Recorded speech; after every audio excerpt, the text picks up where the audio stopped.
Yorgel Kivano Kujvajo. Start of another day, and hmm,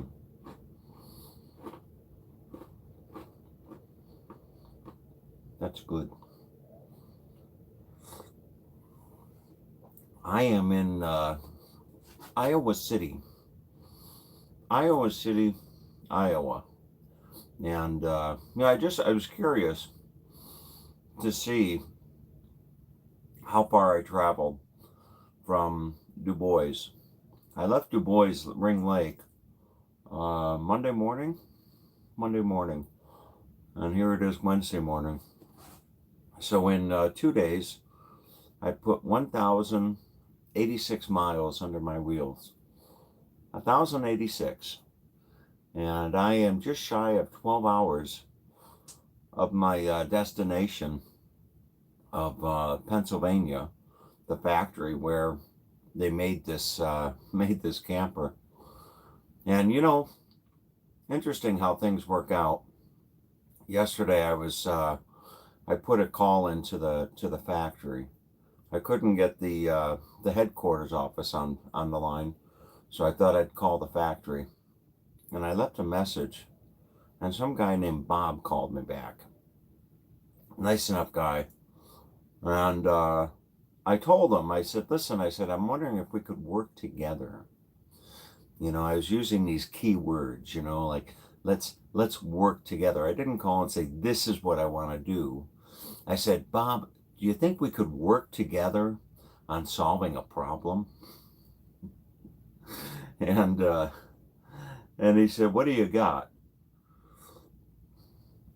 And I said, well, I got a camper that I've been driving all over, God's creation. And I got a few things wrong with it. And I was hoping I could bring it in and just leave it with you guys for a couple weeks. And then I'm going to fly down to Florida and recuperate from my travels. And then I'll fly back to Cleveland and come the 3 hours back to your factory and pick it up in 2 weeks. I said 2 weeks will give you enough time, won't it? So anyway, long story short, Bob gave me hope that if I got it there by Thursday, that I might drive home with it same day. I might drive home with it same day or the next day. And boy, the thought of doing that, the thought of driving home with the same day with a refrigerator that works and several other little things that are fixed, basically a new camper. The thought of driving out of there tomorrow afternoon with essentially a new camper, having it all ready for a trip in New England, where I can get the most juice out of this new flannel shirt that I bought at Caleb's. The Costco flannel shirt that I bought, it was a cheap flannel, real thin, type of 9.99 shirt. This shirt. I went into Caleb's yesterday, and I ended up buying this shirt, which is a lot nicer, a lot heavier, and anyway, so it'll put me in the best position for if I can take that camper and park it somewhere up there in Cleveland, uh, and then go home for a couple weeks, catch my breath, and go back on the road for the New England, the autumn in New England. Boy, that would be nice. But anyway, not too much else on my mind today. I am actually in a parking lot of Walmart. I use this app called RV Parky. RV and then Parky, RV Parky. I downloaded this app. Maybe Skip Smith told me about this app. Maybe Skip told me about the app. But anyway, it just lists places that you can park for free. And it gives you little reviews, like people review the places. And I'm at the at the Walmart in Iowa City. It's a Walmart supercenter, and this Walmart got raving reviews, and I can understand why. I pulled in and I parked around the side by the garden center, and it's quiet. It's well lit. You know, I draw the shades in my camper, and I crawled into my new flannel sheets, and I slept like a bug in a rug. I really did. I slept like a bug in a rug last night. And anyway, so I'm gonna try to make. I've got just shy of 12 hours today. Just shy of 12 hours, and for all intent and purpose, I'll probably drive the better part of 10 and a half, and then wake up early tomorrow morning and do the final hour and a half into the factory.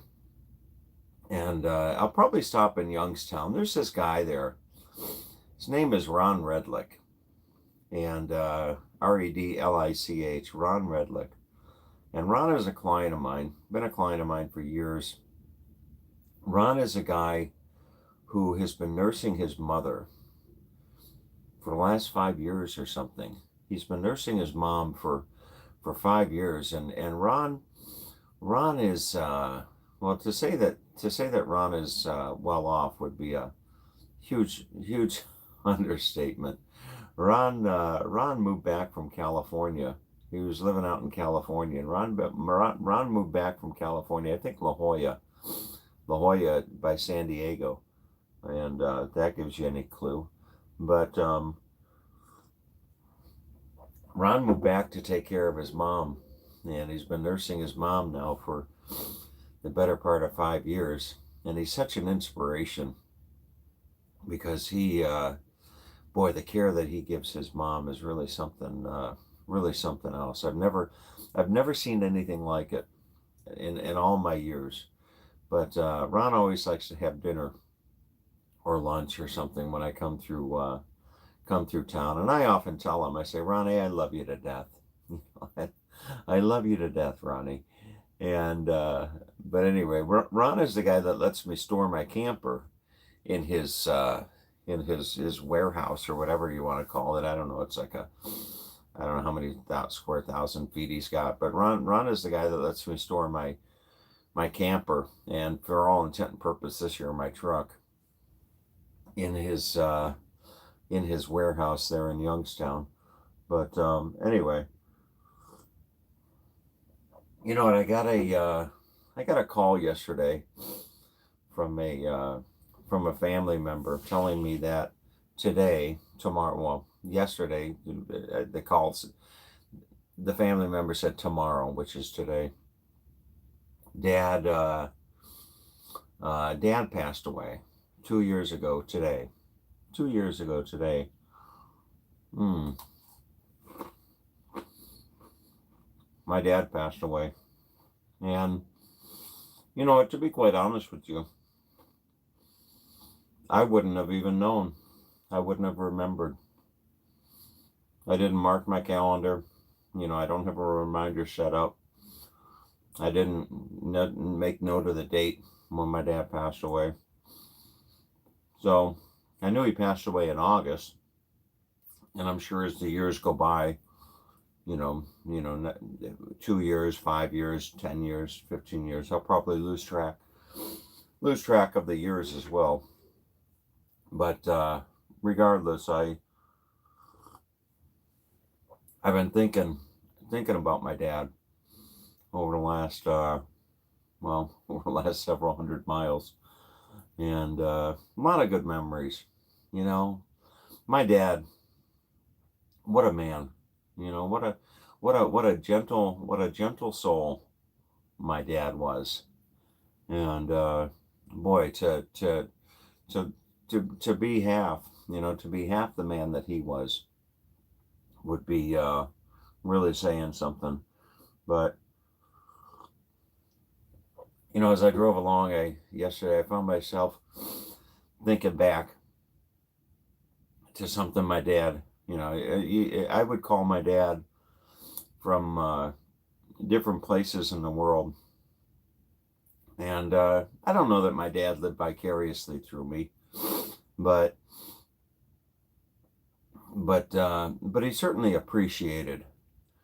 My dad certainly appreciated my lifestyle, my freedom, my ability to travel.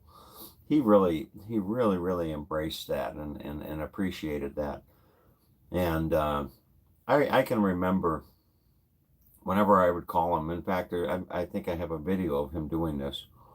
I would pick up the phone and call him from somewhere in the world. And he used to always live, well, for many years, he lived alone. And you'd pick up the phone and you'd hear, hello? And I'd say, Dad, it's Tommy. And all of a sudden his voice would pick up and he'd say, Tommy, is that you? Where are you?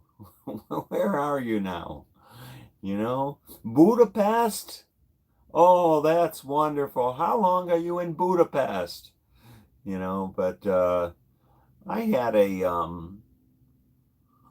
hmm, without a doubt, without a doubt, I had a wonderful friendship with my dad. My dad and I, we had a very special relationship with one another. And the last 2 years of his life, last 2 or 3 years of his life, he lived with me, for the better part of that time. Or he lived with me as much as he lived back in his home in Cleveland. But but outside of the time that he spent with me in Florida, my dad and I, over the last several years of my life, we had quite some, we had quite some adventures. We drove across America together in a Cadillac. One of his friends had moved to California and wanted to get a Cadillac from Cleveland to California. So my dad and I drove across the country in a Cadillac. And I remember I interviewed him. I still have those interviews on tape. It's kind of like the Nixon tapes. Yeah, I still have these interviews on tape on these little micro cassettes.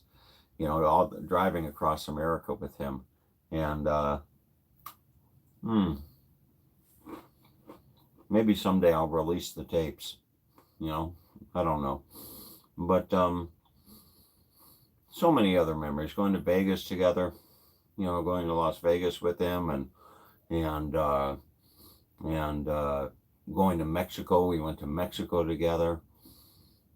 I'll never forget that trip. He forgot his passport. But anyway, 2 years on, and rest in peace, Dad. Rest in peace. What a great man. What a great man you were. So anyway, that's talking about dads. I've been listening to a book on tape. It's sometimes you get in the habit of just turning on news, like turning on when I'm at home, oftentimes, and I'm waking up or I'm doing whatever, just inevitably. I don't even know if I can spell inevitably, but inevitably I'll turn on like Fox News, or when I'm in the radio or in the car, I'll turn on satellite satellite Sirius XM satellite, and turn on the news, and you just drive along and you just listen. It's the same thing, just different variations every day. It's the same thing. It's all, crazy politics, crazy crap that's happening in the world. And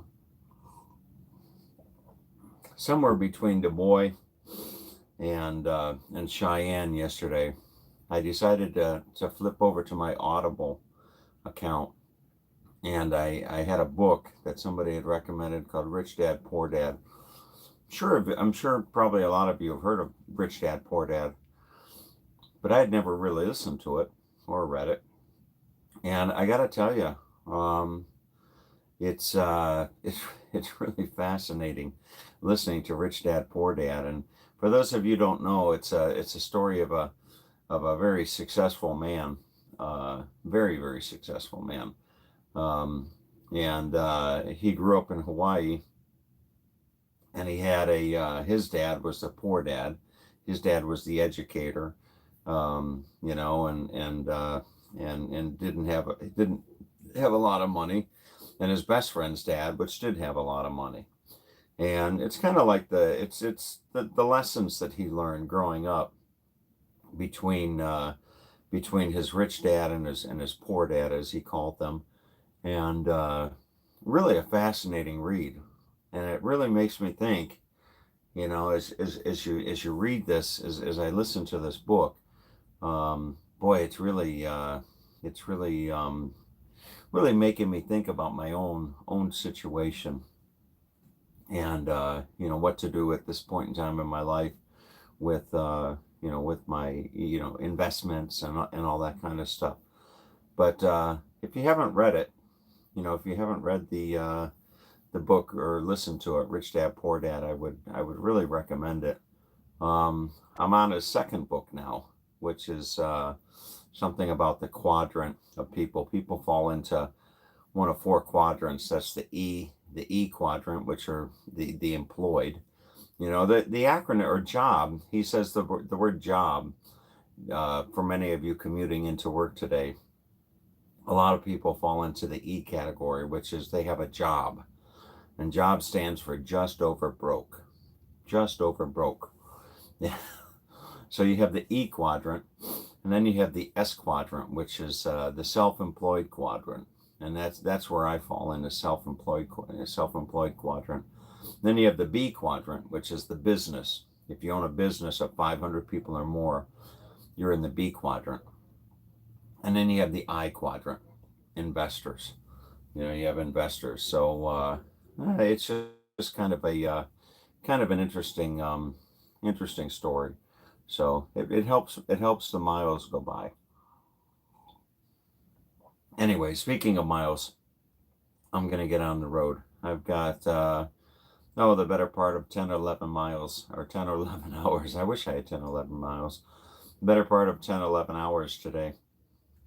And it's going to be taking me right, not too far from, or not too far from the shores of Lake Erie, where I grew up as a young boy. So anyway, with all that being said, I need to get on with my day. And let you all do the same. The cover photo that I used for this video is a photo that I took of my dad in at the beach where we grew up in Lake Erie. He was we were jet skiing at the time. But anyway, all right, folks, have a great day. Okay, take good care.